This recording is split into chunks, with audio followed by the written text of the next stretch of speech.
C'est le deuxième L'Œil pense de l'année. L'Œil pense, c'est une rencontre autour de l'art contemporain latino-américain qu'organise l'IESA Agriculture et la Maison de l'Amérique latine.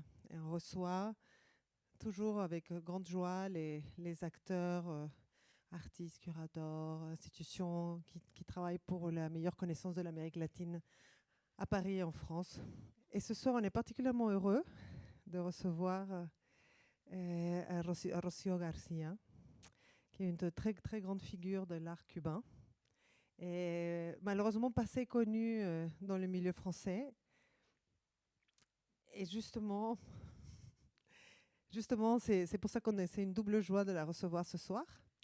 Et en plus tellement bien entourée et présentée par Daenerys Brito, qui est une très grande amie de L'Œil pense, historienne de l'art, curatrice, et responsable aussi des expositions. Chef de projet et conseiller de la collection d'art... Ah non, pardon, Boston. Oui, chef de projet et conseiller de la collection d'art chez Boston et curatrice de cette exposition. Et c'est, comme je disais, quelqu'un de très cher à notre cœur ici à L'Œil pense. Et elle nous présente l'œuvre donc de Rocío Garcia. Nous sommes dans l'art cubain, mais c'est un art universel aussi, bien sûr.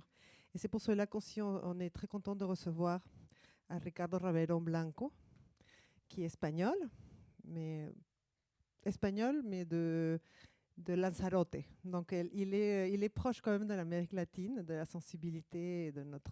Il comprend bien la mentalité aussi, j'imagine, de l'Amérique latine. Ricardo Ravero, qui est écrivain, commissaire d'exposition et mentor. Il a surtout exercé à Londres. Et il s'intéresse aussi beaucoup au travail de Rocío Garcia et il va nous donner un peu sa vision. Et je voulais remercier infiniment Rebecca qui vient nous aider avec la traduction en français, parce que pour Ricardo et pour Rocío. Et bon, très brièvement, comme je vous disais, Rocío Garcia est une des artistes les plus importantes du panorama cubain. D'une part, elle a été influencée par l'école cubaine où elle s'est formée, et aussi par l'aspect de son expérience en Russie.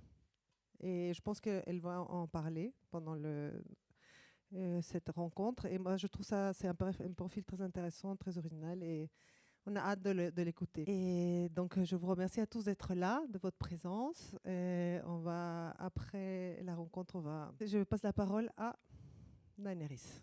Merci beaucoup. Alors, encore merci à tous et à toutes d'être là. Je vais faire mon mieux avec mon français qui n'est pas très... Mais je dis toujours la même chose, je préfère vous prévenir parce que j'ai beaucoup de complexes là-dessus, donc je dis toujours la même chose. Et en revanche, pour Rocío et Ricardo, on va justement compter sur l'aide de Rebecca Torres, qui est elle-même artiste cubaine et qui aujourd'hui a eu la gentillesse de nous aider avec la traduction, ce qui n'est pas une chose facile du tout.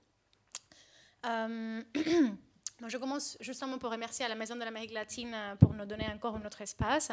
C'est déjà la 3e fois que je suis invitée et c'est toujours un plaisir.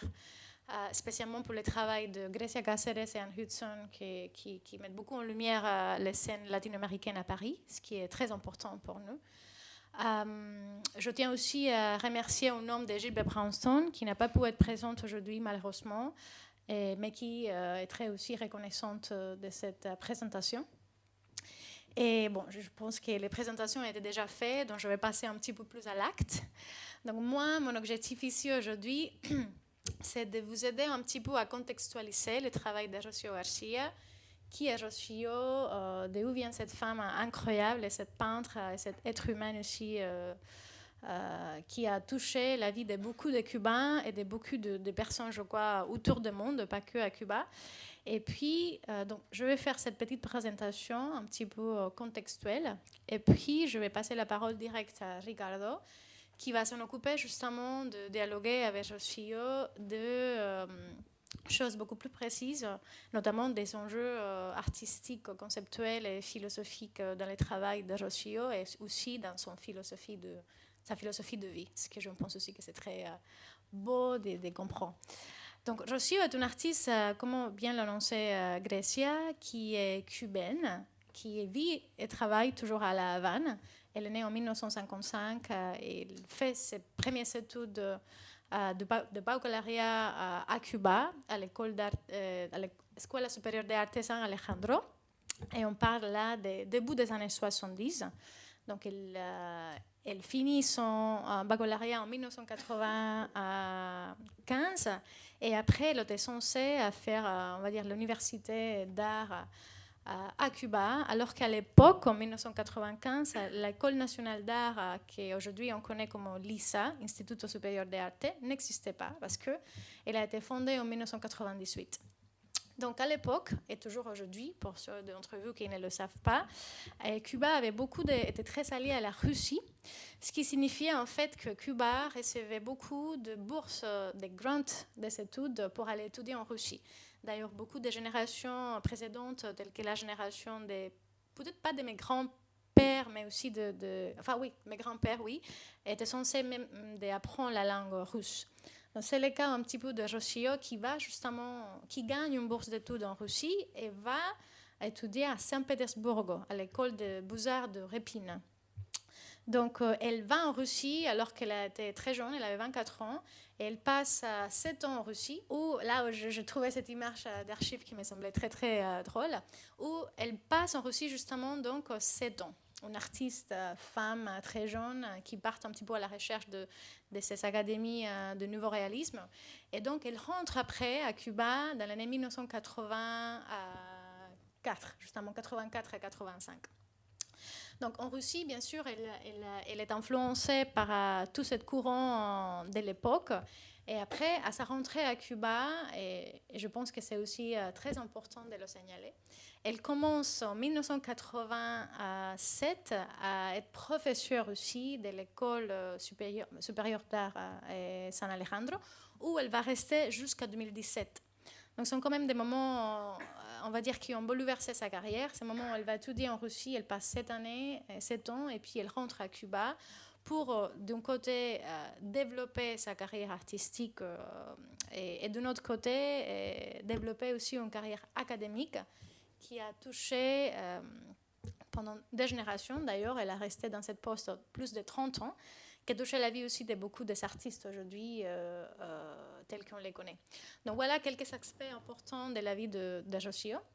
Je voulais aussi, avant de passer un petit peu à parler des choses plus précises, vous montrer, enfin vous amener, vous partager ce tableau, cette œuvre qui est de 2004, qui s'appelle Peloton, qui est justement la première acquisition de Rocío Garcia qui a été faite par Gilbert Branston et Catherine Branston et qui me semblait assez aussi important pour introduire cette conversation, justement parce que je pense que c'est quand même une œuvre où il se trouve beaucoup des aspects importants dans le travail de Rocío Garcia, mais là je laisse Ricardo s'introduire, commencer a parler. Voilà. Muchísimas gracias, Daenerys, por la introducción tan contextual y informativa, y gracias por la acogida en este lugar tan precioso en medio de París. Y creo que sí, me gustaría hablar más del trabajo, ya que hemos hablado del contexto y de la información contextual.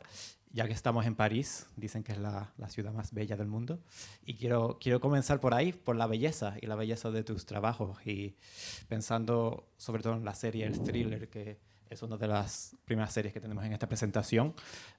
Me interesa mucho la presencia de la belleza en tu trabajo y cómo la presencia de esa belleza no es solamente pura belleza sin dualidad. Hay fricción en esa belleza, a veces el deseo, las miradas, el control, todas esas cosas están mezcladas con esa belleza. Y quiero preguntarte por ahí, ¿qué es lo que piensas de eso, de la belleza en tus trabajos y la importancia de ello? Alors, merci beaucoup à Daenerys pour l'introduction et aussi merci beaucoup pour l'accueil dans cet endroit merveilleux.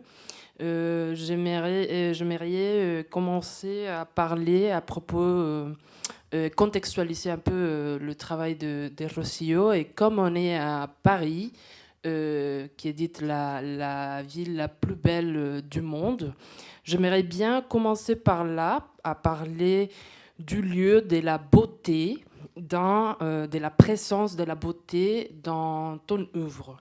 Alors, qui c'est pas seulement une beauté sans dualité, c'est une beauté, on peut voir la friction et on peut voir le désir, on peut voir le regard. Alors, je voudrais savoir, donc, quel lieu occupe la beauté dans ton œuvre? Buenas noches a todos. No me gusta hablar mucho, pero en este caso casi que me obligan.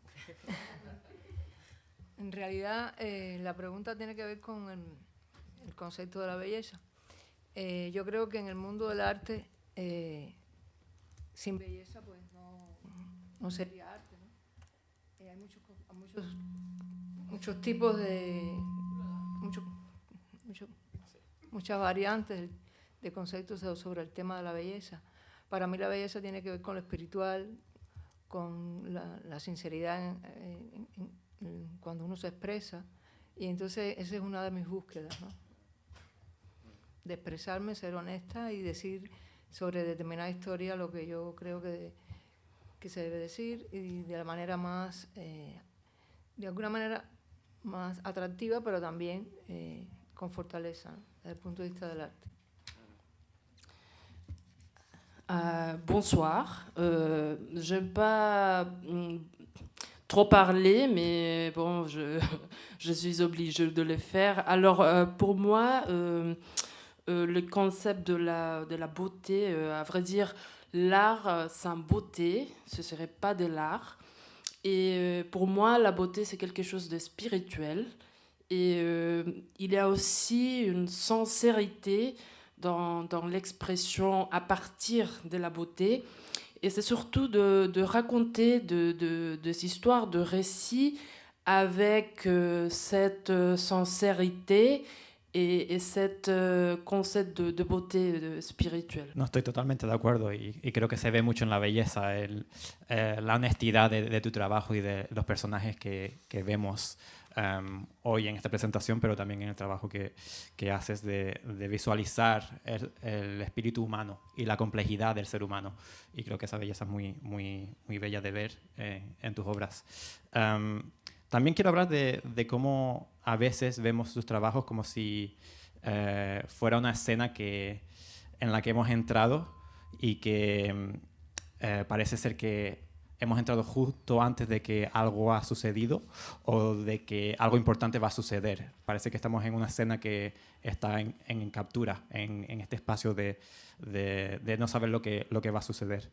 Y quiero que hables un poco de por qué suele pasar eso en tu obra y también por qué es tan importante que tu trabajo sea tan secuencial y que las secuencias de tus trabajos es tan importante. Alors, oui, je suis d'accord avec la réponse que tu m'as donnée. C'est très beau de visualiser la complexité de l'être humain dans ton œuvre. Beaucoup de tes peintures semblent représenter un moment qui est à peu près situé juste avant ou juste après d'une action importante. Pourquoi est-ce que ça se passe et pourquoi est-ce que ton œuvre est si séquentielle? En realidad la vida tiene muchas aristas, ¿no? Y entonces cuando me interesa contar una historia, me di cuenta que era mucho más interesante para mí crear una secuencia donde lo que está pasando en este plano puede que esté pasando en el otro plano y jugar con esa relación medio cinematográfica, ¿no? Y entonces, a partir de esta serie de thrillers, yo creé como una secuencia donde el espectador va a ir viendo cuadro a cuadro, no exactamente como el cine, pero él va a interpretar de alguna manera el transcurso de cuando camina por la sala. Sí, va a ver los cuadros, va a sentir un poco cómo eso se mueve, ¿no? Cómo esas secuencias se mueven y le va a llegar una historia En este caso, que es la que es la que me interesa que le llegue, pero de una manera bastante libre. El espectador tiene todo el derecho también de moverse, quizás de adelante para atrás, de atrás para adelante. O sea, eso es lo que me gusta, no dar yo la última palabra, sino que el espectador participe de esa manera. Alors, la vie a beaucoup d'axes. Pour moi, raconter une histoire, se créer une séquence, c'est jouer avec la relation entre les différents cadres, on va dire. C'est une espèce de cinématographie. Dans cette série thriller, le spectateur va voir la séquence. Il va bouger avec la séquence et avec l'histoire. Il va recevoir une histoire d'une façon libre. C'est ça que j'aime dans mon œuvre, c'est que le spectateur, il peut bouger en derrière, en avant, mais il va toujours... Moi, j'aime pas avoir le dernier mot. C'est le spectateur, en fait, qui va l'avoir. Yo quiero agregar que esa serie fue una historia que yo creé a partir de un tema muy común que hubo en Cuba. En esa época, por ejemplo, si querías emigrar, era imposible tener pasaportes. Había que pedir un permiso, pasar por una serie de lugares, te daban el permiso o no. Le decíamos la Carta de la Libertad o la Carta Blanca. Y todos los artistas en esa época hacían obras que tenían que ver con la inmigración. A mí se me ocurrió crear una historia como de un thriller donde había un contrabando de pasaportes. Entonces toda esta historia es con un toque de humor, un poco de cierta ironía sobre el tema de cómo emigrar y todo este rollo de lo problemático que es pedir un permiso para poder salir de tu propio país, del que posiblemente no puedas ni volver. En este caso había una época en que si salías, si te quedabas, no podías volver.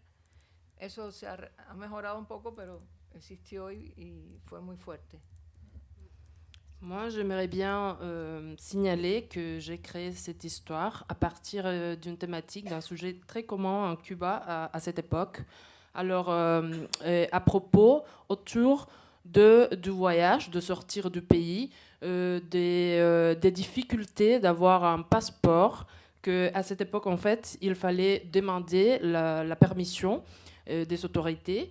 Et on l'appelait à ce moment-là une carte de liberté, une carte blanche. Et à cette époque, il y avait beaucoup d'artistes cubains qui créaient des œuvres à partir de cette thématique, où c'était la migration et tout le parcours pour pouvoir sortir de Cuba. Ou même, si tu sortais, tu ne savais pas si tu pouvais revenir. Et c'était assez compliqué. No, me parece maravilloso como lo cuentas y esa búsqueda de esa libertad se ve de distintas formas y lo veo mucho en tu trabajo también en cómo con el estilo y la composición en que creas estas siluetas que encuentran estas acciones o personajes que están escondidos o iluminados parcialmente. El vigor de poder entender esa sugerencia en el trabajo me parece muy interesante y me gustaría saber si nos podrías contar un poquito más de qué tipo de experiencia quieres que tenga el espectador cuando se ven expuestos a estas escenas que están más o menos iluminadas parcialmente o figuras que no se ven por completo. A lo mejor la historia del pasaporte, sí, sé que me contaste la última vez que hablamos de estos personajes que regresan a estas escenas a veces en primer fondo y a veces en el fondo del trabajo. Alors, j'aime beaucoup la liberté dans votre œuvre. On peut le voir dans le style, dans la composition, le personnage caché, des suggérences. Je voudrais savoir, on voit beaucoup de formes, de silhouettes qui sont où il y a des zones partiellement éclairées. Et j'aimerais bien savoir pourquoi ces choix visuels et quelle est l'expérience que vous entendez de les spectateurs. Bueno, aquí a lo mejor no se ven bien porque hay mucha luz, pero los cuadros tienen unas gamas cromáticas que también incitan ese ritmo, ¿no? Empiezan en unos rojos intensos y van bajando hacia el rosa. Entonces es como que la acción se va proyectando, la violencia de la acción y el color va hablando sobre eso, o sea, el color va ayudando a explicar la acción. Realmente todos estos personajes los he creado yo en diferentes series y, por ejemplo, están los machos marineros, que es una expresión que hice sobre el tema del hombre, de los hombres, el mundo gay, el mundo o el mundo en general del hombre, también el tema de la mujer con las geishas, y yo los mezclé en esta historia porque ellos se mezclan en este bar y aquí se forma todo lo que les expliqué sobre el contrabando de pasaportes como un juego visual. Y el final de esta historia, por supuesto, que es la nieve, que es este cuadro que simboliza para mí la libertad, no solamente desde el punto de vista social o físico, sino también desde el punto de vista espiritual, y la libertad como todo aquello que no te reprime, ¿no? Que de alguna manera te lleva a un estado más poético. Alors, pour moi, la création de ces tableaux, c'est une espèce d'évolution chromatique, on pourrait dire. On commence avec des rouges intenses et ils vont jusqu'au rosé. La couleur, ça aide à expliquer l'action, et ce sont des personnages, je les ai créés, tous ces personnages. On peut parler des machos marineros, les mâles marins, qui parlent de la nature de l'homme, des endroits un peu de cette la nature aussi de l'homosexualité, et aussi je parle des femmes dans le cas des geishas.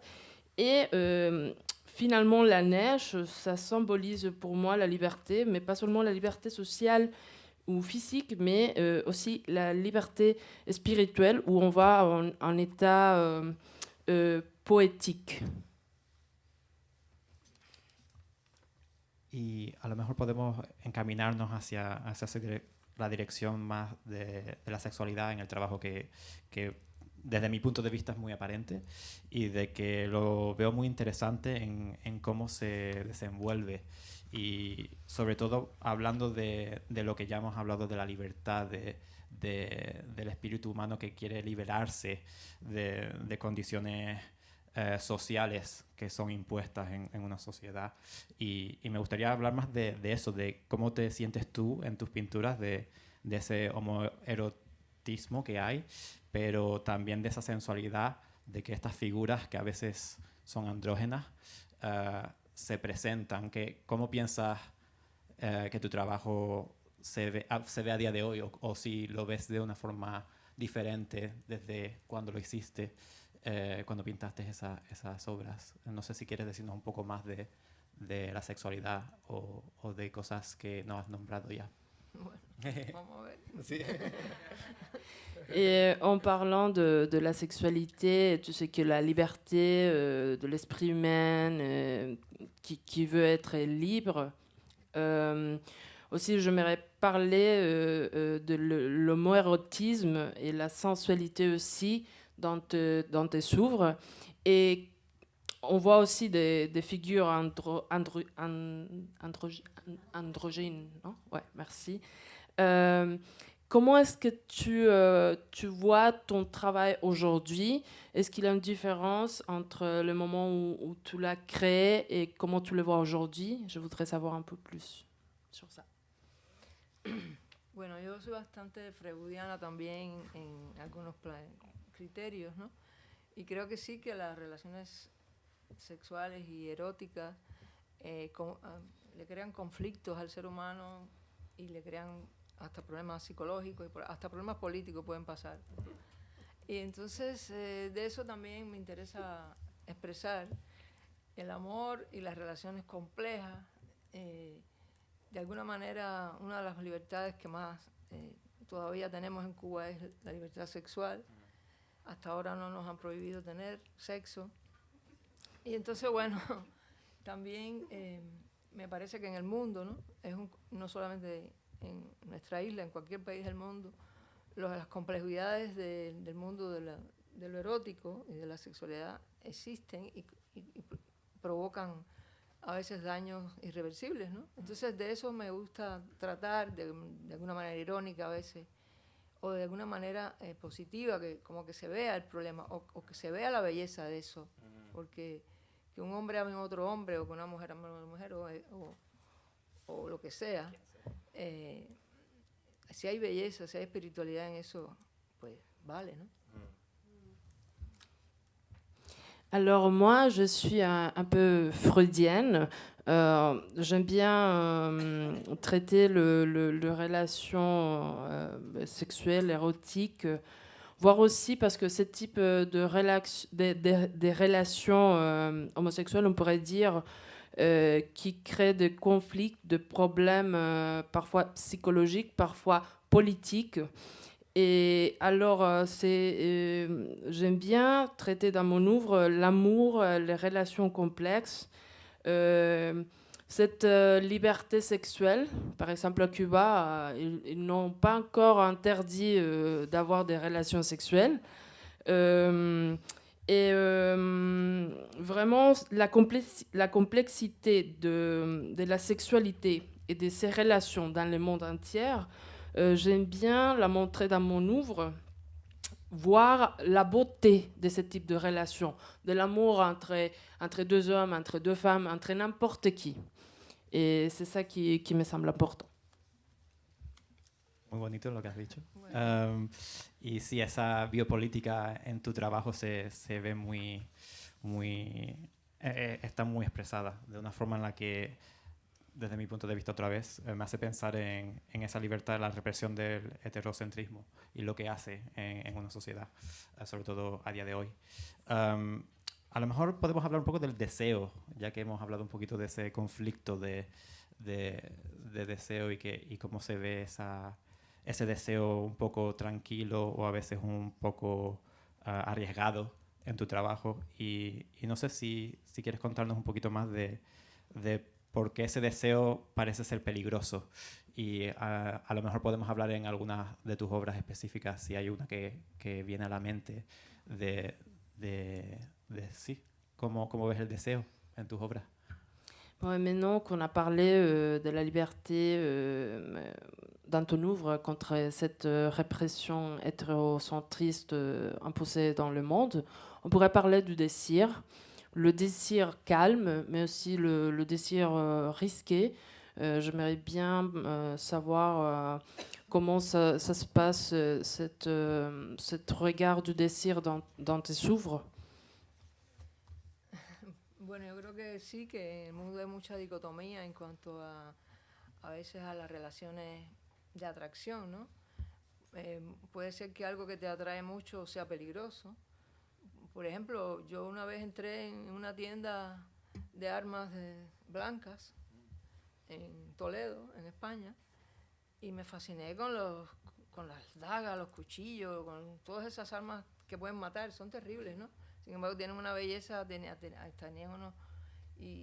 una belleza que te impacta, ¿no? O sea, entonces, en la vida pasa mucho eso, o sea, como algo que te puede impactar por su aparente algo que te atrae, puede ser muy peligroso. Y entonces, bueno, de eso también me gusta hablar, me gusta relacionar esa dicotomía que existe, ¿no? En los sentimientos y en las relaciones, porque existe y es parte de la vida, ¿no? Y no lo podemos negar. J'aime bien parler des dichotomies dans le relation. L'attraction part de quelque chose qui peut être dangereuse, qui peut être risqué. Par exemple, moi, un jour, j'étais à Toledo, je suis rentrée dans une boutique d'armes blanches, Et vraiment, il avait des couteaux de différents types d'armes blanches. Et ce sont des choses qui sont risquées, sont dangereuses, mais pourtant, il y avait une telle beauté. Et c'est comme ça dans la vie. Alors, j'aime bien relationner cette dichotomie de sentiments et de relations. Interesante también viendo las armas blancas que hay en el trabajo, Sí. que se ven muchas, y sobre todo esa atracción que tenemos como seres humanos de ese sadomasoquismo, de la atracción a lo peligroso. Parece muy interesante también verlo. No sé si querías decir algo. No, por eso uso ese personaje Sí. que yo uso mucho, que es como un hombre bello hasta cierto punto dentro de los cánones de cierta belleza, pero es un militar, es un represivo y tiene una máscara, o sea, no sabemos sus rostros. Ese tipo de relaciones así ocultas o que te puedan avasallar, y hasta qué punto a veces soportamos un sistema X de relaciones o de política o social, porque también somos un poco sadomasoquistas y lo soportamos, ¿no? O como, en fin, caemos en una trampa de esa atracción. Sí. En fait, c'est intéressant de voir comment cette sadomasochisme, on peut le voir, on aime parfois, on est attiré par des choses qui sont dangereuses. Et dans ses œuvres, Rossio, elle utilise ce personnage, c'est un homme très beau, selon certains canons de beauté, mais qui est en même temps qui est un militaire, quelqu'un qui est répressif, qui utilise une masque, qui est d'une certaine façon caché.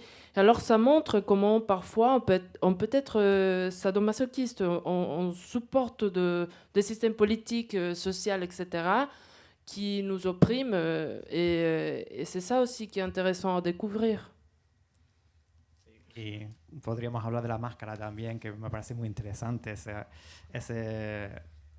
privacidad, esa intimidad, el personaje enmascarado que regresa de obra en obra, y también la máscara como símbolo queer también, en ese sentido de tener una privacidad, una doble vida, un personaje que oculta.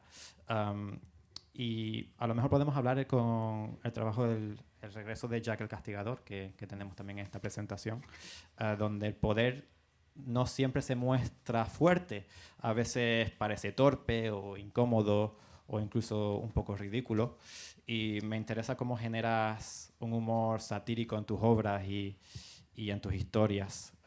¿Qué te interesa mostrar, representar el poder desde este lado un poco más absurdo?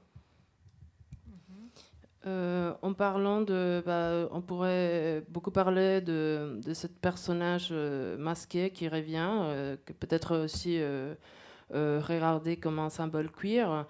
On voit cette privacité d'avoir et tout ça, mener une vie double.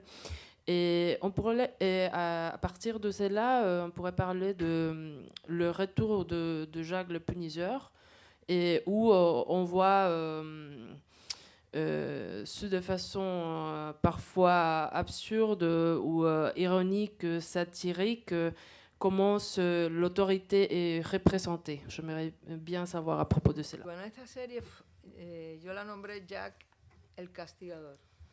Castigador porque en Cuba decirle castigador a alguien es una frase idiomática que se refiere a qué bueno estás, qué atractivo estás. Entonces, sí, claro, o sea, sí, castigador, él es una castigadora, esas cosas. Entonces yo tomé ese, pero en realidad yo lo saco de Jack el Destripador, el asesino de mujeres de aquella historia terrible.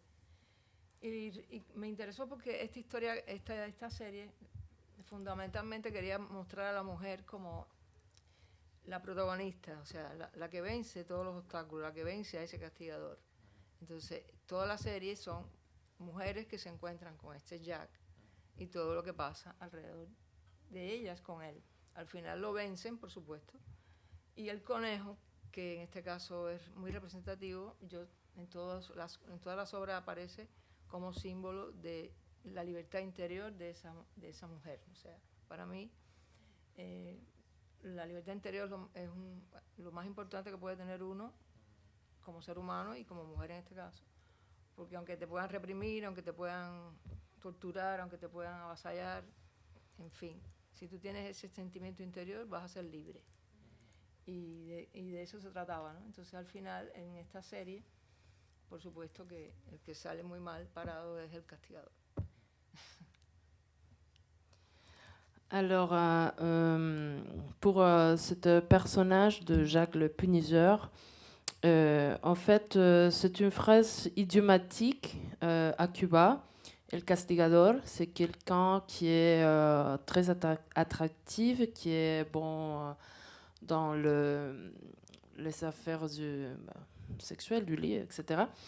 Mais aussi, je pensais à Jacques le Punisseur, l'assassin des femmes, et cette série montre la femme en tant que protagoniste qui va vaincre Jacques. Il y a des femmes qui le rencontrent et il y a aussi quelque chose qui apparaît souvent, c'est le lapin qui symbolise la liberté intérieure. Et cette liberté intérieure que les femmes, les êtres humains, mais surtout les femmes, peuvent avoir. Et si l'on a, même si on est réprimé, si on est torturé, on peut être libre. C'est d'ailleurs, pardon, Ricardo, c'est d'ailleurs aussi, j'ai oublié de le dire au début, la raison pour laquelle on a décidé d'utiliser comme titre en fait sur les traces du lapin blanc. Parce que si vous étudiez un petit peu en profondeur le travail de José Garcia, il a toujours de manière ou d'une autre la représentation de cette lapin, parfois plus évidente, parfois moins évidente, mais on peut aussi se demander qu'est-ce que ça symbolise dans son travail. Il vient de l'expliquer très bien, que c'est justement cette recherche de liberté intérieure, mais que je crois personnellement que ça parle aussi de ce type de liberté, notamment en venant d'un contexte comme Cuba. Non, ça peut aussi être la liberté idéologique, philosophique, mais notamment, je pense, un droit au libre penser, notamment. Voilà.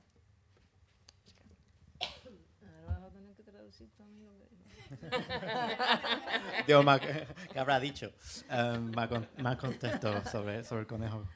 Y sí, a lo mejor podemos hablar de eso, de las apariciones de animales como el conejo, también está el lobo, y viendo también los personajes que te encuentras en un mundo de realismo mágico que veo mucho en tus obras, y veo cómo lo imposible se vuelve cotidiano, y el poder de la fantasía, del pensar qué posibilidades hay en este mundo que creas. Y no sé si quieres contarnos un poco más sobre esa decisión de mezclar lo real con lo fantástico, ya que hay una tradición muy importante del realismo mágico en Latinoamérica. No sé si quieres hablar un poco de eso, o hablar a lo mejor de algunos de los personajes que te parecen interesantes cuando piensas sobre esto. En fait, on pourrait parler aussi du lapin ou des animaux qui apparaissent. On pourrait parler aussi du loup. Mais dans cette ligne, on pourrait parler du réalisme magique. Dans ton ouvre, l'impossible devient quotidien. Et on voit ce mélange du réel, du fantastique, et surtout quand il y a une tradition aussi forte du réalisme magique dans l'Amérique latine. J'aimerais bien que tu puisses nous parler à propos de ce monde que tu crées autour de ça, ou peut-être de personnages qui te font penser à ça. En realidad yo no pienso así de pronto pero sí en el arte de la metáfora es muy importante, y realmente a mí me gusta hablar de las realidades de la vida o de las realidades de los seres humanos, de los conflictos, pero no de una manera realista en cuanto al lenguaje, ¿no? Entonces elijo determinadas códigos, elijo determinados códigos y uso el color, lo violento del color, o sea, no es un color real, es un color que más bien sugiere también funciona como algo que te va a funcionar para expresar un sentimiento o una determinada atmósfera. Y por eso tú ves que hay atmósferas más frías, otras más cálidas, otras variadas, otras en contraste. O sea, según los estados anímicos que yo quiero que el espectador sienta, yo le creo un ambiente de alguna manera, a mi manera, ¿no? Valga la redundancia. Bah, je pense pas à ce moment-là, mais j'aime bien l'art de la métaphore. J'aime bien exprimer la réalité de la vie, mais pas d'une façon réaliste dans le langage. Alors, je vais choisir des codes, par exemple le changement de la couleur. La couleur qui peut exprimer les sentiments. J'ai créé une ambiance où la couleur va déclencher des états anímicos des états d'esprit dans les spectateurs. Sí, me parece interesante cuando hablamos del color también, que tenemos este tríptico aquí detrás de la serie El Gran Chef, alias Paticas de Pollo, que me parece un título maravilloso. Y veo estos personajes, ¿no? Estas figuras con patas de pollo o paticas de pollo, sin cabeza y regresan en distintas obras estos personajes que no tienen cabeza. Y no sé si nos quieres decir un poquito más de por qué o por qué estos personajes... ¿Por qué esta serie? Sí, ¿por qué? Alors, en parlant de la couleur, je vois derrière nous les triptyques de la série Le Grand Chef, alias Paticas de Pollo, petite pâte de poulet, littéralement traduit, où on voit des corps sans tête. Et alors, c'est souvent qu'on voit ces personnages-là. J'aimerais bien savoir plus à propos de cela. Esta es una de las últimas series que yo he hecho y yo creo que toca un tema mucho más social que, digamos, que erótico o algo así. Me interesó hablar de una circunstancia específica que tenemos, creo que en Cuba y en el mundo también. Yo me siento que estamos sin cabeza, que no se puede pensar, que no se puede hablar, que no se puede concretar, que somos como unos zombies que nos llevan para aquí, para allá, nos mueven para allá, para acá. Y entonces un poco se me ocurrió que también había una situación en Cuba de... Yo pinto en una esquina donde había una tienda, no sé si es muy largo el cuento. No. Y la gente estaba siempre haciendo cola para comprar pollo porque era matazón y la gente no alcanzaba el pollo, la gente gritaba y todas esas cosas me fueron inyectando, ¿no? Y se me ocurrió que somos un poco eso, ¿no?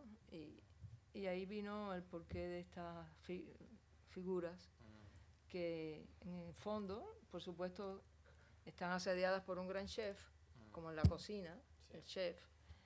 Y todas las situaciones que yo presento tienen que ver con determinadas situaciones sociopolíticas que existen. Y de eso iba la série. Moi, j'aime bien, je pressens des situations sociopolitiques, on va dire. Alors, dans ces cas-là, je me suis inspirée d'une circonstance très précise. Et parce que, pas seulement à Cuba, mais dans le monde entier, je me sens comme qu'on est des corps sans tête. On ne peut pas parler, on ne peut pas penser, on est comme des zombies. Alors, c'est à partir de cela que j'ai créé la série, les personnages. Par exemple, la situation à Cuba, les lieux à Cuba où j'ai créé, je pense. C'est près on va dire, d'un magasin où ils vendent du poulet. Alors, il y a des longues queues, des gens qui crient, qui se disputent pour arriver à acheter le poulet, mais finalement, il n'est pas assez suffisant. et pas tout le monde a l'accès à ça. Et tout ça a déclenché en moi ce sentiment. À partir de cela, j'ai créé cette série. Me parece muy interesante cómo mezclas esa visión sociopolítica de una forma en la que es sugerente, que lo sugieres de una forma para hacer pensar, para tener una visión crítica sobre lo que está sucediendo no solo en Cuba, pero en el mundo, en cómo nos llevamos, vamos por la corriente en la que nos guía y sin pensar. Tengo una pregunta más y a lo mejor podemos hablar luego de la exposición que va a venir. Para el público, para que sepan. Pero a lo mejor podemos terminar con los títulos, porque me parece que los títulos son algo que no solo actúan como descripción de la obra, pero añaden una sensación similar como lo que has dicho con el color. Es como un añado suplementario de qué trata la obra. A veces hay elipsis, hay los 3 puntos que nos dejan pensar en qué es lo que estamos viendo, pero también el Spanglish incorpora un poco el humor y no sé si siempre ha sido así o si es algo que estás experimentando ahora o no sé lo que piensas de tus títulos o si viene uno a la mente que quieras compartir. Cette vision sociopolitique suggérante pour apporter une vision critique de ce qui se passe dans le monde, c'est très bien. J'ai une dernière question et après on pourrait parler de l'exposition à venir ou peut-être échanger avec le public. Cette question, c'est à propos de vos titres, qui sont des titres qui sont en plus, qui apportent à Louvre. Il y a des sensations et on voit les ellipses, on voit le Spanglish. J'aimerais bien savoir si c'est quelque chose que vous êtes en train d'expérimenter ou comment ça se passe autour de ces questions-là. Para mí los títulos son muy importantes, o sea, no es que lo elijo por azar o son parte de la obra. El título es como una mancha de color, como una imagen. Está todo muy unido, hay una unidad. Sin el título, a mí me parece que le falta algo. Y por eso me paso mucho trabajo a veces para pensar en el título. A veces pienso primero en el título y después hago la obra también, depende. Es como el guión de la... Sí, exacto. Por ejemplo, este mismo díptico, ¿no? Yo le puse Saturnino porque viene de esta idea de Saturno, ¿no? De toda la historia esta. Pero le pongo Saturnino porque lo estoy llevando a un lenguaje más cubano, ¿no? A la cosa, pero también con cierto tono irónico. Entonces, para que se cargue la imagen con ese título, con lo que yo quiero decir y con lo que están viendo. Alors pour moi, les titres sont très importants. Ils font partie de Louvre. Il y a une unité entre le titre et l'image. Parfois, je pense, ça vient d'abord le titre, après, je crée à partir de cela. Par exemple, dans ces cas, cette œuvre qu'on regarde, je l'ai intitulé Saturnino, à propos de la question de Saturne, mais je l'ai nommé comme ça, dans un langage un peu plus cubain, ironique. Et c'est toujours comment les titres et l'image peuvent dire à le spectateur ensemble qu'est-ce que je veux dire, qu'est-ce que je veux exprimer. Quelque chose de très important aussi à savoir. Et la raison pour laquelle on est aujourd'hui aussi, c'est que Rocio est à Paris depuis janvier, maintenant, il y a 3 mois déjà qu'il est arrivé. Et il est venu justement sur une idée de Gilbert Branston de l'offrir justement une résidence de création de 3 mois qui va se conclure justement avec une exposition qui ouvre le prochain vendredi 20 mars. Donc vous êtes tous la bienvenue. Il y a des invitations sur la table aussi si vous voulez regarder ou emprunter. Et en fait, la chose intéressante sur cette exposition, c'est que c'est la fin des résidences, mais aussi elle va montrer en sélection des tableaux, une série qu'elle a créée justement pour l'occasion, ainsi que des autres œuvres qui viennent de Madrid, qui sont de 2023-2024. Donc je pense que ce serait une belle opportunité pour avoir, on va dire, un autre regard sur l'œuvre aussi de Rocio Garcia à Paris. Donc peut-être je laisse la parole au public si vous avez des questions. Bueno, mira, tengo dos preguntitas. La primera es cómo tu arte ha sido recibido en Cuba y Latinoamérica, sabiendo que tiene una naturaleza muy erótica y muy crítica en cuanto a un sentido sociopolítico. Y la segunda es, ¿cuáles han sido las dificultades en términos de censura sociopolítica que has podido encontrar en el momento de creación? Realmente cuando hice la primera serie homoerótica que se llamó Hombres Machos Marineros, yo creía que no iba a poder exponer esa serie, pero bueno, yo la hice porque, en fin. Pero vino bien porque en esa época, casualmente, la película Fresa y Chocolate había ganado premios y estaba nominada al Oscar, y ese tema empezó a moverse en Cuba. Y de alguna manera se relajó el tema en contra del acoso homosexual y todo eso. Y yo creo que eso me ayudó también a que de alguna manera me aceptaran la exposición, y la pude poner en una de las galerías más importantes de La Habana. Entonces fue un revuelo, todo fue un poco como que también se usó de alguna manera el hecho para decir que había una apertura, ¿no?, también en las artes plásticas. Porque realmente en Cuba habían artistas anteriores, como Servando Cabrera, que les prohibieron todo ese tema y fueron hasta obligados a cambiar la temática, ¿no? Y entonces yo creo que estuve en una circunstancia favorable. Por eso hasta hoy también, quizás de la manera que creo que elijo mis imágenes, que son muy metafóricas, hay veces que hay quien las entiende de una manera y de otra, y entonces como hay cierta amplitud no he tenido un choque frontal realmente hasta ahora, con nada. Je vais d'abord dire la question et après la réponse. La question a été à propos de comment est reçu à Cuba et dans l'Amérique latine son oeuvre qui a une nature érotique, homoérotique, et s'il y a eu de censure sociopolitique à propos de cela. Et alors, la première série homoérotique que je fais, Hombres Machos Marineros, je pensais que c'était très impossible de faire l'exposition, précisément à cause de cette thématique, mais c'était l'époque où il y avait, on va dire,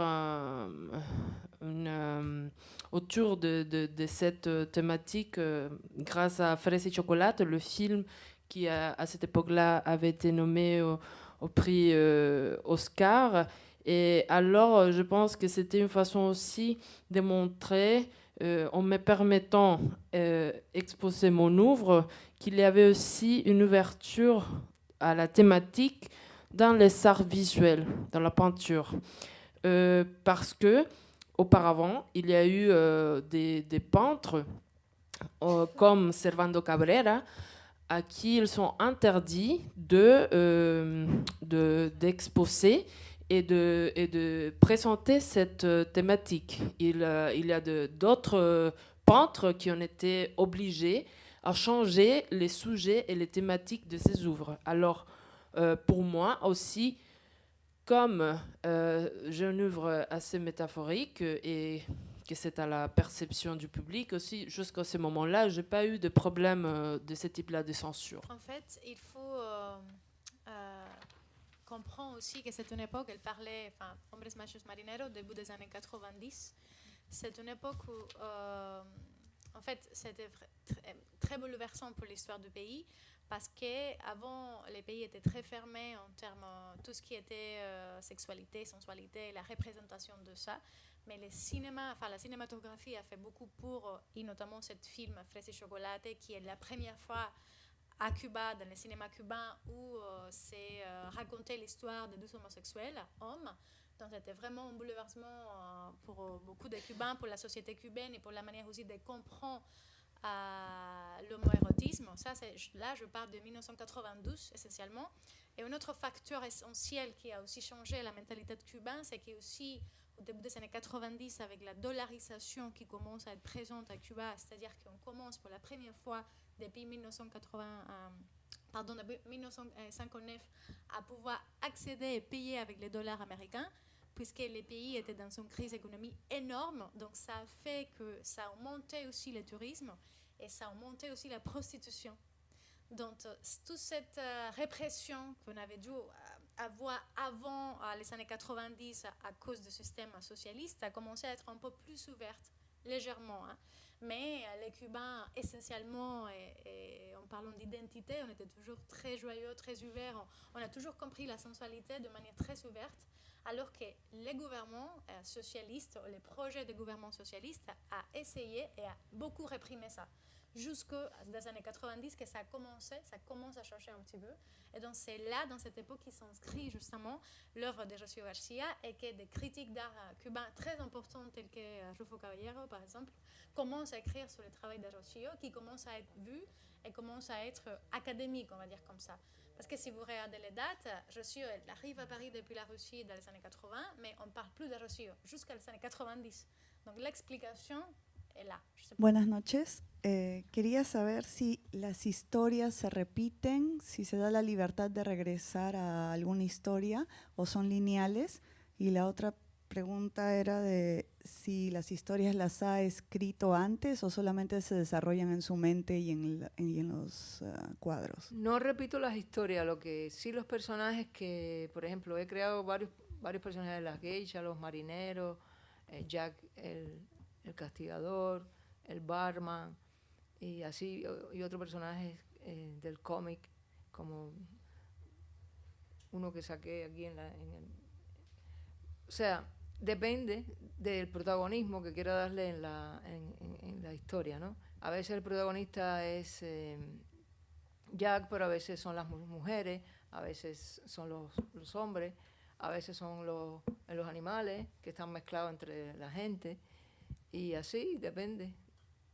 Pueden entremezclarse en determinada historia, pero el protagonismo siempre se lo doy a alguien de estos personajes. La question, c'est si les histoires se répètent, sont linéales, et si elles s'écrit avant ou c'est dans sa tête. Alors, je répète pas des histoires, mais je répète des personnages. On peut mentionner les marins, les barmans, les geishas, Jacques le punisseur.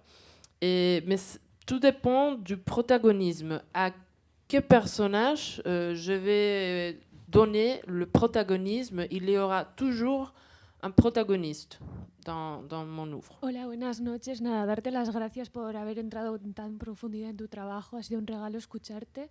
Y tengo una pequeña curiosidad que es por qué todos los cuerpos están como tan musculados. Si es porque parte siempre como de este cuerpo, entonces le encontramos constantemente, o tiene alguna peculiaridad, o Sí, yeah. como entrando un poco Yo creo en que ese tiene perfil. que ver con mi fascinación por el arte clásico griego, ¿no? También ese ideal, ¿no? De la figura, y de alguna manera recreo, ¿sabe? ese tipo de iconografía, ¿no? Específicamente y también porque tiene que ver con esto que quiero hablar los cánones estos de belleza que te pueden hasta cierto punto martirizar y atraer, o sea, que también están manipulados, ¿no? Todo este canon de que la belleza va por aquí y no por allá. Y juego con todo eso que se mezcla en mí y de alguna manera sale así. Pero sí creo que tiene que ver también por mi afinidad con el mundo de lo clásico. La question, c'est lié à pourquoi les corps du personnage sont si musclés. Et bon... ça a à voir surtout avec ma vision et ma relation avec l'art classique grec. J'aime bien recréer ce type d'iconographie et aussi jouer un petit peu avec les différents canons de beauté.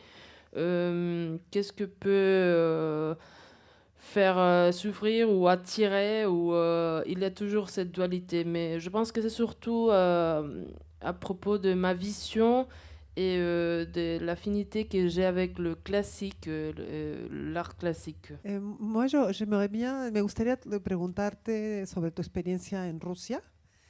¿Cómo la viviste? ¿Fue una experiencia más bien de estudiante, de apertura al arte, a los museos, me imagino, el Hermitage, o qué sé yo, las amistades, no sé, ¿cómo fue, qué lugar tuvo en tu formación estos años en Rusia, ¿no? Bueno, pues mi experiencia fue súper increíble. Yo realmente salí de Cuba en un barco que se demoró como 26 días en llegar a Rusia. Atravesé, bueno, increíble eso. Vi hasta peces voladores. Y ese barco tenía una piscina, y ese barco se llamaba Rosia. Y ese barco perteneció a Hitler. Y ese barco era el último viaje que daba el barco Rosia, porque salía de Cuba y ya no iba a dar más vueltas. Sí, he tenido esas suertes. Y entonces, nada, fue impresionante primero el viaje, que de ahí yo creo que vienen los marineros estos, porque no nos dejaban pasar a donde estaban los marineros rusos, que eran inmensos, bellísimos, todo, bueno, en fin. Y de lejos no nos podíamos contactar con ellos, pero bueno, se veía el movimiento aquel. Y de pronto estábamos viendo una película, la famosa película esa terrible del hombre que se cae y se arrastra, que no tiene piernas, no me acuerdo el nombre, un ruso, eso fue una historia real. Es que no me acuerdo ahora, espérate. Octubre, por la Corazón de Potemkin. No, es de un aviador que cae, bueno, en fin, no importa eso. Lo que estábamos en esa película, una película con cierto estrés, y de pronto el barco cogió candela, y a todos nos mandaron para la piscina para ponernos con cosas, y estaban bajando, era el Titanic ya. Y todo eso fue, imagínate al empezar, ¿no? Y bueno, nada, después que llegué, me mandaron para San Petersburgo, la ciudad. Fue impresionante porque es una de las ciudades para mí más bellas que tiene Rusia, es muy europea, es la más europea. De la cultura se desarrolló desde siglos pasados. Y bueno, ahí tuve una vida muy bonita.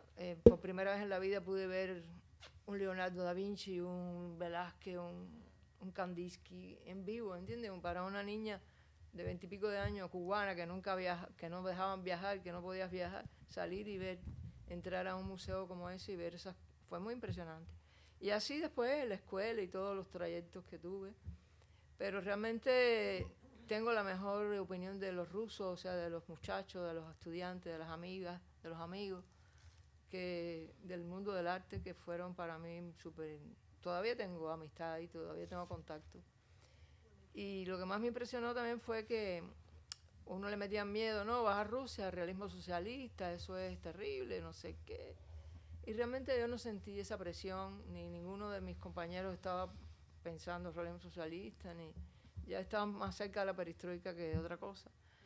Y realmente el arte ruso me pareció fuerte porque tenía una base técnica muy, muy buena, la academia fue súper buena para mí. O sea, me sentí muy segura después a la hora de trabajar. Y tengo el mejor recuerdo. También cuando uno es muy joven, todo las noches blancas, la nieve, todo eso lo conocí ahí. Question à voir avec l'expérience de Rossio en Russie. Et voilà, en général, c'est ça. Elle commence à dire que c'était une expérience incroyable. Elle est partie en bateau. C'était un voyage de 26 jours jusqu'à y arriver. Et c'était un bateau qui appartenait à Hitler. Le voyage, vraiment, ça a été impressionnant. Elle pense que de ces voyages, et le personnage des marins, il vient de ces voyages. Il y avait des marins russes très beaux. Et il y a aussi l'expérience d'un film qu'il regardait, que c'est très stressant. Il y a eu un incendie dans les bateaux. Ils l'ont envoyé à la piscine, c'était à peu près le Titanic. Et après, ils sont arrivés à Saint-Pétersbourg. Et c'était une ville incroyable, très culturelle. C'est la première fois qu'elle a vu en Kandinsky, en Da Vinci, en Velázquez devant elle. Alors, pour une fille cubaine qui avait jamais voyagé, c'était vraiment très impressionnante. Et aussi, elle a la meilleure opinion des collègues russes. Et aussi, il y avait des gens qui parlaient, qui les faisaient peur avec la question du réalisme socialiste. Mais vraiment, quand ils ont été là-bas, il n'y avait pas cette pression. Et l'art était vraiment très fort, l'art russe. Et la technique... Et c'était impressionnant. Alors, ça a été une belle expérience. Elle conserve encore des amis et des contacts là-bas. Ah, et c'était la première fois qu'elle a vu la neige. Buenas noches. Una pregunta. Mientras escuchaba la charla, me llamó la atención que utilizaras la nieve como símbolo de libertad, sobre todo porque al escuchar tu historia, me di cuenta que para una persona que había nacido en Cuba, seguramente la primera vez que habías visto la nieve había sido a tu llegada a Rusia, y que quizás Rusia no era un ejemplo de libertad en la época en la que estuviste, ni ahora tampoco, pero bueno, eso es otro tema. Escuchando tu respuesta de ahorita, entendí que sí había sido tu experiencia en Rusia, sí había sido para ti libertad. Es que todos tus símbolos, como la nieve, como las armas que explicaste que venían de una visita que hiciste a una tienda de cuchillos en Toledo, es que tus símbolos son siempre así de personales y vienen de tu historia personal y no de la historia del momento. O sea, son intimistas, y es que por eso recurres al título, porque el título permite mostrar al espectador el significado del símbolo. Tú tienes razón en algunas partes, sí, por supuesto. Lo que pasa es que hay un espacio que yo no puedo definir con exactitud a veces cuando uno está haciendo una obra, ¿entiendes? Hay un espacio ahí muy enigmático que hasta uno mismo no lo puede explicar ni lo puede definir, porque si no pintaría, sino escribiría o algo así, ¿no? En el caso del cuadro de la nieve, va más allá de, digamos, de que por qué se llama la nieve así simplemente, ¿no? Yo creo que también tiene que ver con este cambio de lugar. O sea, es como sales a otro lugar y se congela la imagen de un estado idílico, ¿no? Es como que, en mi caso personal, hay muchos momentos que se me congelan y me quedan como recuerdos idílicos de algo bello, y lo veo así, lo siento así, ¿no? No porque sea frío, sea malo, sino porque se congeló para que se quede para toda la vida ahí, vamos a suponer. Y entonces también era porque era la historia esta que yo estaba hablando, de que hay un contrabando de pasaportes y hay toda una historia. Y claro, todo eso está mezclado con vivencias personales, con espacios que vi. Imagínate, para una persona que vive en el trópico, ver la nieve es algo súper interesante, sinceramente. Aunque cuando se derrite es terrible, pero bueno.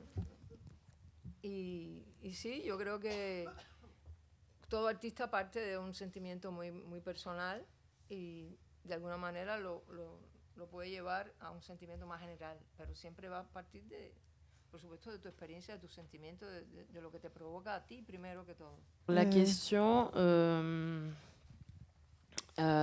va à propos de la neige en tant que symbole de la liberté. Et pour quelqu'un... bon, la question en général, c'est si les symboles sont toujours si personnels, s'ils sont si intimistes, et si le titre aussi, on va dire, c'est une stratégie de montrer aux spectateurs, un peu expliquer la symbologie. Alors, pour les créateurs, pour créer une œuvre, il a toujours un espace énigmatique qu'on ne peut pas définir, on ne sait pas parfois, on ne peut pas l'expliquer. Et la neige, ça va au-delà de pourquoi ça s'appelle comme ça, neige. C'est le changement des lieux, c'est cette image qui reste et qui devient et qui fait penser à cet état idyllique, à quelque chose de belle qui reste pour toujours. Alors, je pense que des choses concrètes viennent toujours des sentiments personnels. Et après, on peut généraliser, on peut le montrer au-delà de tout ça, mais ça part toujours de quelque chose de personnel. Me tento de poner la pregunta en español, pero hablábamos mucho de la simbólica, del simbolismo de las obras. Podemos hablar de la técnica, de la pintural práctica. No he mirado ahora ya su obra, pero voy a ver en la Fundación Brownstone. Pero me gustaría mucho saber cómo construís la obra y cómo la técnica, como si tiene una relación entre la simbólica y la técnica y la físicamente. Sí, realmente cada artista yo creo que tiene su método, ¿no? Vamos a decir, su estructura, cómo construir. En mi caso personal, yo antes de empezar a pintar una serie, me llega la sensación del tema que yo quiero, del cual yo quiero hablar, ¿no? Y entonces empiezo a pensar y tengo que hacer muchos bocetos, muchos pequeños dibujos, que de esos pequeños dibujos voy eligiendo cuáles son los elegidos por mí para lo que yo quiero que salga, ¿no? En la serie. Y hasta que yo no tengo esa estructura bien resuelta, yo no empiezo a pintar. Entonces ya yo ahí sé si van a ser 10 obras, si van a ser 15. Y casi siempre logro que lo que empiezo a pintar lo termino como lo tengo bocetado, o sea, pero claro, en el espacio del bocetado, allá al final, hay muchas variantes de cambios, ¿no?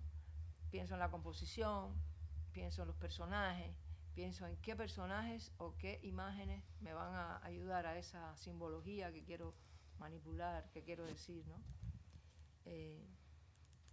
Por ejemplo, en el chef, Patica de Pollo, tú vas a ver que todos los personajes tienen patas de pollo, sean buenos o malos, según cómo esté pasando la historia ahí. Yo creo que eso lo hice así porque pienso que en esta vida tanto el victimario como la víctima son responsables. O sea, a veces uno es responsable por ser víctima y también es responsable por ser victimario. Entonces, un poco jugué con esa simbología, que a lo mejor a la gente no le llega, pero bueno, a mí me era importante comprenderlo yo misma, ¿no? ¿No tiene pata de pollo en el medio? Ah, porque ese es el chef. ¿Entendés, chef? Alors, el gran chef no tiene pata de pollo. On a parlé de symboles, de symbologie, mais j'aimerais bien poser la question à propos de la technique. Comment vous construisez votre œuvre à partir de la technique? Et la réponse est chaque artiste a sa méthode. Mais moi, avant de commencer une série, il y a une sensation qui arrive. Et à partir de cela, je commence à dessiner. Et je fais beaucoup de dessins. Après, je vais choisir quels dessins vont faire partie de la série. Et je commence à réfléchir à propos de la composition de personnages et comment ils vont aider à construire la symbologie du message à exprimer. Par exemple, dans le cas des personnages de la série Chef Patica de Pollo, petite pâte de poulet, tous les personnages ont des pâtes de poulet, parce que pour moi, c'est une façon d'exprimer que dans cette dualité de négatif et positif de personnages, tout le monde partage une responsabilité. Alors, c'est pour cela que il n'y a pas d'exception et tous les personnages ont patica de pollo, et, sauf le chef, bien sûr. C'est le seul qui n'a pas cette caractéristique. ¿Tú nunca haces una pintura fuera de una serie que hayas pensado antes? Me cuesta trabajo, sí. Me cuesta trabajo, pero sí lo puedo hacer. ¿Nunca has hecho una serie compuesta de pinturas que no eran parte de una serie, pero que después vas componiendo? No, ahí no. Alors, la question, c'est si Rocío, elle peint jamais quelque chose hors série. Et oui, elle peut le faire. Mais ce n'est pas vraiment les structures. Elle suit toujours une structure pour la série. Et l'autre question, c'était si elle pourrait construire une série à partir des tableaux individuels. Et non, ce n'est pas le cas. De añadir también, ¿qué piensas? Porque también es interesante cuando estás, obviamente, creando las series, pero luego cuando expones el trabajo, ¿cómo te sientes al exponer una parte de esa serie sin la serie completa en exposiciones? He visto, por ejemplo, la exposición que pasó en París, donde hubo solo una de tus obras dentro de la exposición. Bueno, ¿Y cómo te sí, sientes? eso tiene que ver con lo que quizás, pero ¿qué pasa? Que yo trato de que cada obra pueda vivir independiente. Ella puede vivir independiente, pero cuando ella se mezcla, se enriquece el contenido. Pero ella sí puede vivir independiente. Lo que pasa es que yo no la creo sola así. Yo la creo con un concepto, o sea, una idea que tengo sobre lo que te quiero contar. Si te quiero contar sobre un tema determinado, me hacen falta 5 obras. Pero ellas en sí mismas también te lo pueden decir. No es que estén esclavizadas, porque no es un cómic esclavizado. Es una secuencia más bien. Es como una pintura secuencial, pero no tiene esa esclavitud. Precisamente para que pueda existir ella en sí misma. De hecho, una crítica una vez me dijo que lo que le gustaba era que a veces en un cuadro veía muchas historias dentro del mismo cuadro. Y yo dije, bueno, ahí está Velázquez, en Las Meninas, que tiene millones de historias, y eso a lo mejor me llegó inconscientemente. O sea, todos los pintores tenemos ese, que vamos a los museos, vamos por ahí y te entran cosas a tu mente y tú no las puedes definir pero con palabras, pero están por ahí y te salen de otra manera, pero ¿entiendes? Y después te das cuenta y dices, contra, esto es fulano, o esto me dijo un secreto fulano, y de alguna manera sí es así. Alors, la question, c'était à propos de quelle est la sensation de voir dans une exposition une œuvre et pas la série. Et vraiment, la réponse est que chaque œuvre, même si ça fait partie d'une série, elle a une vie indépendante. Elle peut être indépendante, mais les concepts, vraiment, c'est en série, dans la séquence, que le message s'enrichisse. Et, mais vraiment, alors, c'est pas de faire une espèce d'esclavage, elles ne sont pas des esclaves et des ouvres, elles peuvent vivre de façon indépendante, mais ensemble, elles sont plus riches. Et par exemple, il y avait un critique d'art qui avait dit que dans un tableau, on peut voir beaucoup d'histoires. Et elle pense que ça vient de Velázquez avec Las Meninas, parce que tous les peintres, quand ils vont dans les musées, dans les expos, etc., ils prennent quelque chose de ce qu'ils regardent qui après vient, ils le prennent de façon inconsciente et après ça s'exprime d'une autre façon. C'est une espèce de magie. Merci beaucoup. Bravo, c'était vraiment très, très intéressant. Merci pour la traduction, très bien.